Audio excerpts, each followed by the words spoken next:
માતાજી.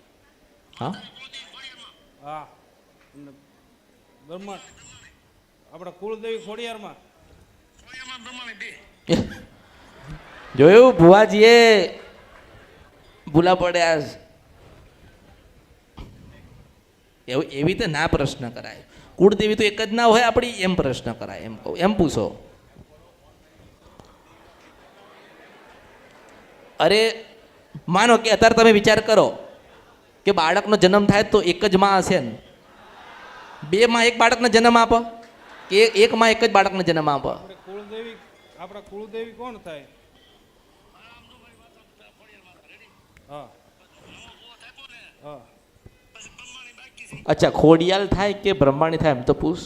ખોડિયારમાં પેલા ખોડિયારમાં હતા, પછી નવા ભુવા થાપ્યા કે બ્રહ્માણી બાકી રહી. હા કેવું? એટલે જેટલા ભુવા બદલાય એટલી માતા બદલાવાની? માડી તમે આમાં અમે તો નથી કઈ જાણતા, પણ તમે કઈ. અરે આ પ્રશ્ન અઘરો છે, ભલે તમને એવું લાગતું હોય. 25 વર્ષ પછી આ પ્રશ્ન પાછો બનશે ને, હું નહીં હોય શું કરીશ?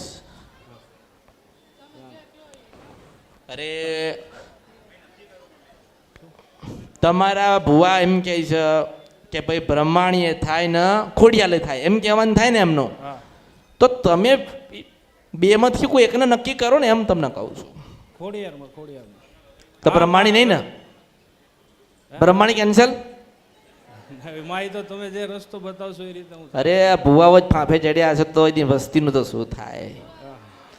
એક એ વિચાર પડી ગયો કે હારા આ અઘરો પ્રશ્ન લાવ્યું કોણ?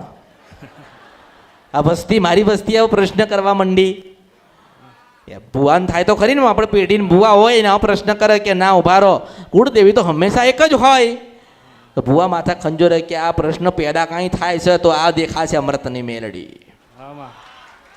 અને દેખીતા છે ને, દેખીતા પ્રશ્ન છે કે તમારી અસલ કુળદેવી હોય ને તો રાજપરાની ખોડિયાલ થાય.